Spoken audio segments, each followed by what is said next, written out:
really excited to have everybody on our first Friday office hours. So we are just going to have fun and talk about all things horticulture here on this wintry, very wintry day, but we're going to think about spring. I'm Natalie Bumgarner. I'm coming to you from Knoxville. I'm Celeste Scott. I'm a horticulture agent in Madison County over in the Western region. Gregg Church, UT Extension over in Cumberland County. Lucas Holman over in Wilson County. I'm Evangeline James in Bradley County. Melody Rose up in Greene County. I'm Mitchell Moat in Rutherford County. I'm Seth Wiles in Anderson County.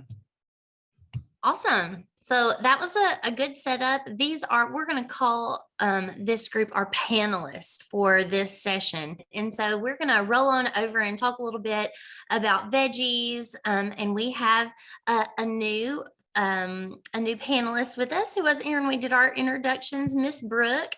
She is a graduate student who works for Natalie, and I believe she's going to give us some updates on some things. Yeah. So we're really excited. Brooke is actually working with Dr. Sykes, who is my partner in crime on the home garden variety trial.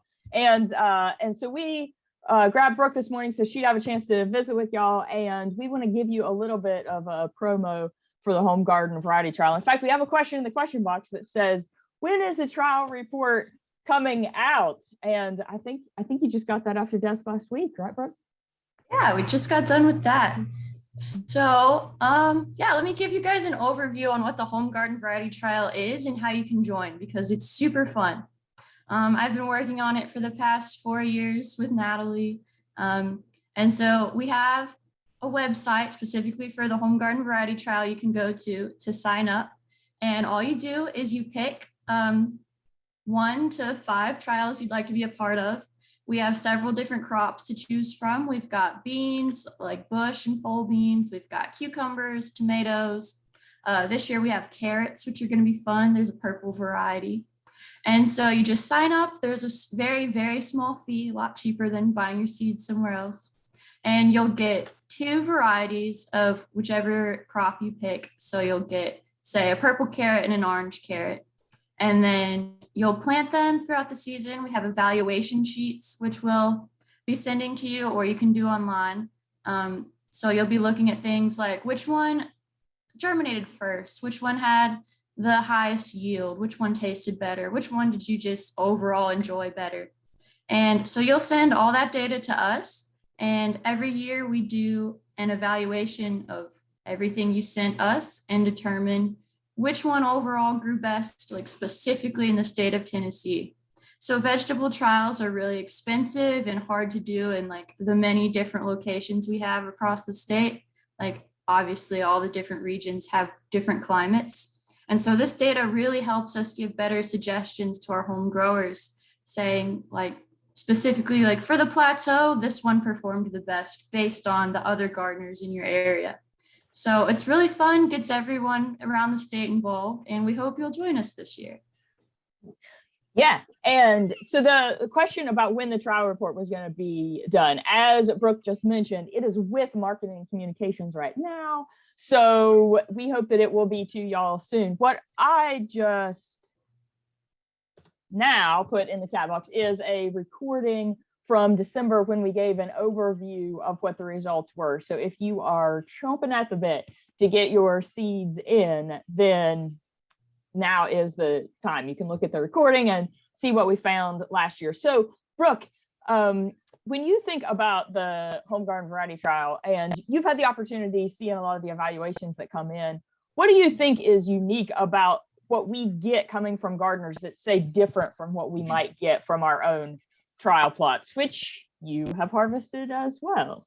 Yeah, so some of the most fun part is we get like your personal feelings about the plants too. Like sometimes I kind of personally always remember the evaluations where people are like, I hate this, I never want to see it again. And we're like, okay, good to know. Like we as scientists wouldn't say that. So it's good to know people have strong opinions on their crops. And then it's always fun to see like people say, I learned a new insect this year because of this plant and stuff like that. So it kind of puts things on our radar that we wouldn't necessarily think of.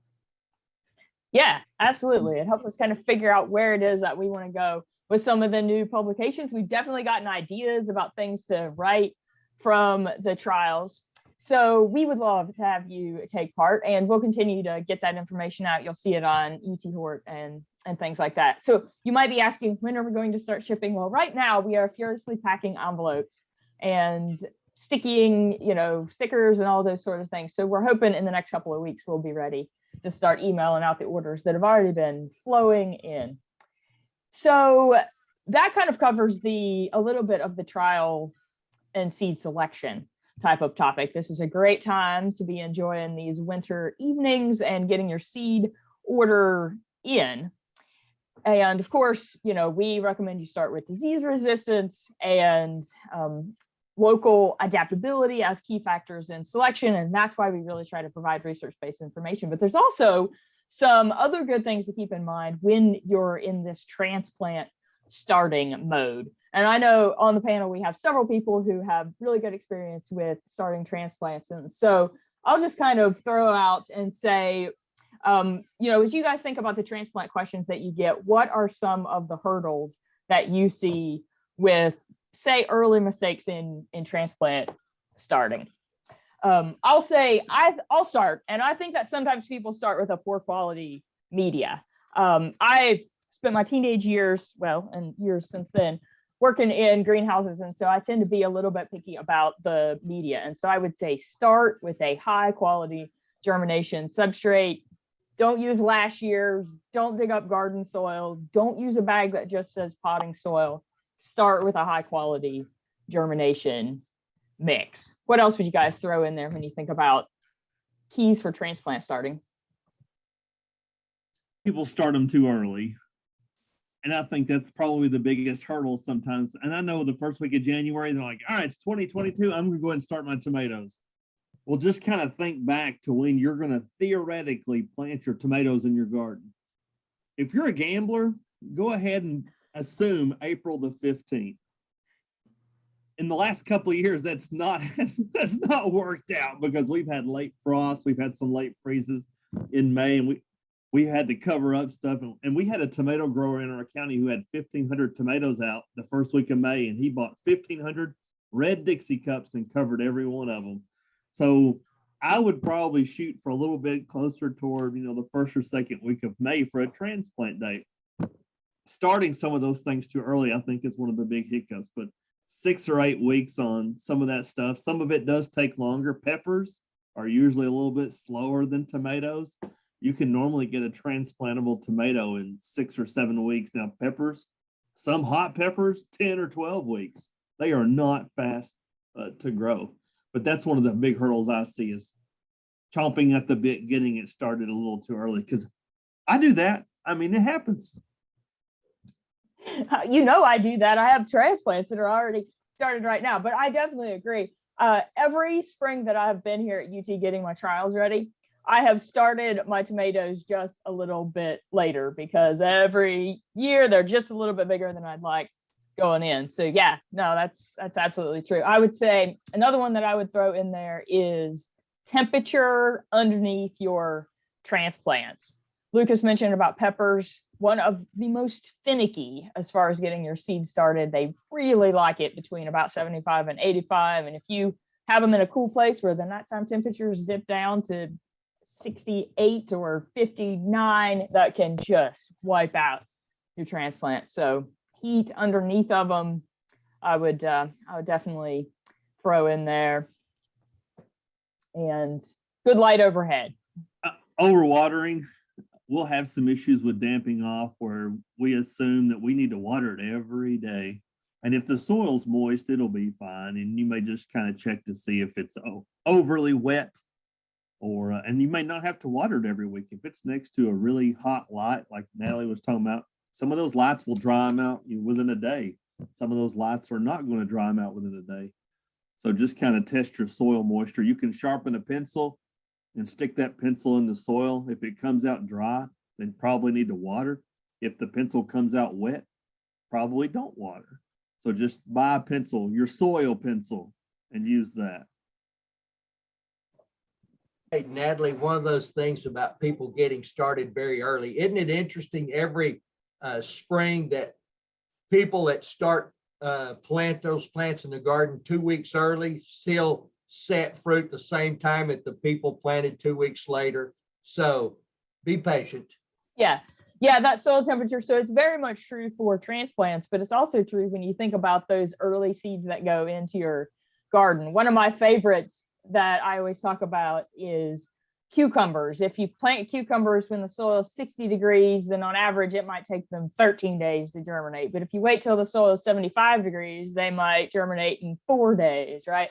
So not only is that time in your garden, but that's also less time that the seed is sitting in moist soil. So it's lower chance for disease and damping off and all that complex of pests. And I know that some people prefer to use treated seed and some people don't, but if you don't like to use a fungicide treated seed, then getting it in when the soil temperature is warm so that seed can germinate quickly would be the best way to go. I always joke that in April, I get a lot of questions about the seed lot quality.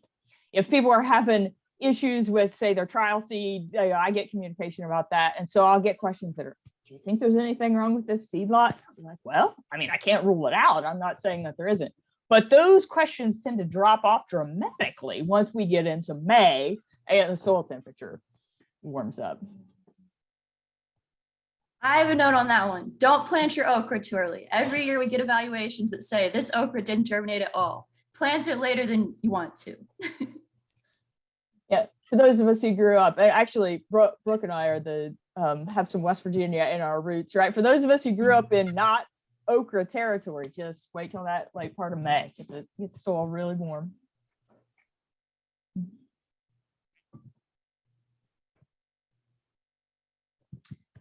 All right. I think that, this is a good transition question. So we started talking about transplants and we had a question that came in yesterday that was about leeks. So Lucas and I have kind of been bouncing this question off. And so leeks, you can start from seed. You would probably want to get on it if you're going to start from seed, but you can also actually order them as, as small transplants, almost like green onions. And so we were kind of talking about spring to fall, fall to spring. You probably have some options as far as crop timing. What do you think, Lucas? So we have a producer here in our county, and he posted a picture last week of a leek that he had just harvested. And I said, you've got to tell me details on how you grew this leek. So he messaged me this morning, luckily, before this got started, and said that he started them last year. So he kind of got them all started, transplanted some in the garden. The other ones he planted in a cooling greenhouse, like a cold frame that he has. So the ones that he planted in the spring in April, he harvested in the summertime and they did all right. But he left a bunch in the cold frame. And I mean, talking about thick, the only thing I would be concerned about, if it's something that thick, a leek, I wonder if it's woody, if it's fibrous or whatever. But he said they're still doing all right. So he's left them in this cold frame, unheated, and he's still harvesting them from where he started them last spring. So I think most leeks, if I looked at the transplant, it's like 110 or 120. Yeah, 85 on the low end, up to 120. Yeah. Yeah. So I think it's going to be probably a spring crop, or if you're going to start it in the fall, you need to have it covered in some type of a cold frame. Yeah, so it's interesting because, and of course, Lucas is a garlic aficionado, if you don't know. And I think that for those of you who enjoy growing your own garlic, now leeks may be a little bit more tender, especially some cultivars. So I don't mean that they're quite as tough as garlic, but it could be a little bit of a similar planting sequence, or maybe a little bit earlier. And I wonder if they'll overwinter. And somebody put in the chat box, if you're planting them in the fall and leaving them outside uncovered, I would like to know that, because I always see the transplants in the catalogs and I think maybe I'll try those this year. And I just never, I waste enough money on my garden killing stuff. I'm going to probably pass on the leeks. But if you've had success in leeks, send me an email and tell me how you're growing your leeks. I would like to know myself. Lucas, did that that man say when you said he was overwintering them in a cold frame? Well, I mean, that's a lot of square footage to take up inside like a permanent cold frame. I wonder if you could just like create some like low tunnels over your rows or something. I would think 'cause- so. He has a nursery too. Oh, And okay. he said and this is direct quote. He said, I started them in clamshells under the porch roof in February. The guy's name's Jeff Harvey, and he's got a little nursery here. Whatever germinated, we planted in April, and we used the ones that were grown outside in the garden in the summer. And then we put the other ones in the unheated high tunnel, and they're still growing right now. Okay. I Okay. would think with their height, a low tunnel would be fine because you can get those wires to be like Yeah. 2.5, 3 feet. And that just makes more sense for a home gardener. Hey, we just got a note in the chat box, Lucas, that said one of the most encouraging things that they've heard this morning is you talking about killing things. So we're really having an impact. You all Thanks, just hit Stacy. you just hit on something, Lucas, that really is a key for home gardeners that are wanting to grow a lot of transplants, or, like I ask people all the time about grapes, starting grapes from cuttings. And I always plant more than what you're going to need. And I always glean out what was the successful ones and just throw away the bad ones. And that way, whether it's a fruit crop or some of these other transplants that don't work, don't plant the poorly growing, terrible looking transplant just because you grew it. Just discard it. I call those ADRs, ain't doing right. If it ain't doing right, get rid of it and plant the ones that have the opportunity to be successful.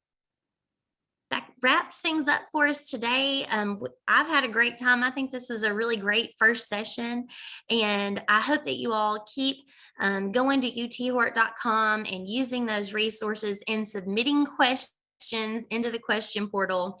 And finally, sharing this awesome program with your friends. This is open, and we want everyone in the public who's interested in horticulture to be able to have opportunity to hop on and join us in these. We are going to post the recordings on our UT Hort Facebook page here in the near future, and we are going to get a document out to everybody who attended today. We're going to try to be podcast cool. We're going to try to come up with like a show notes that has the link.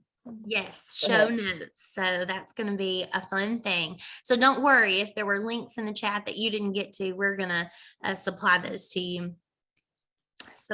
Here coming up. So thanks again for attending. Natalie, any closing comment? But thanks so much for hanging out with us and trying this new format. We've had fun, and we'll see y'all before too long. Happy gardening.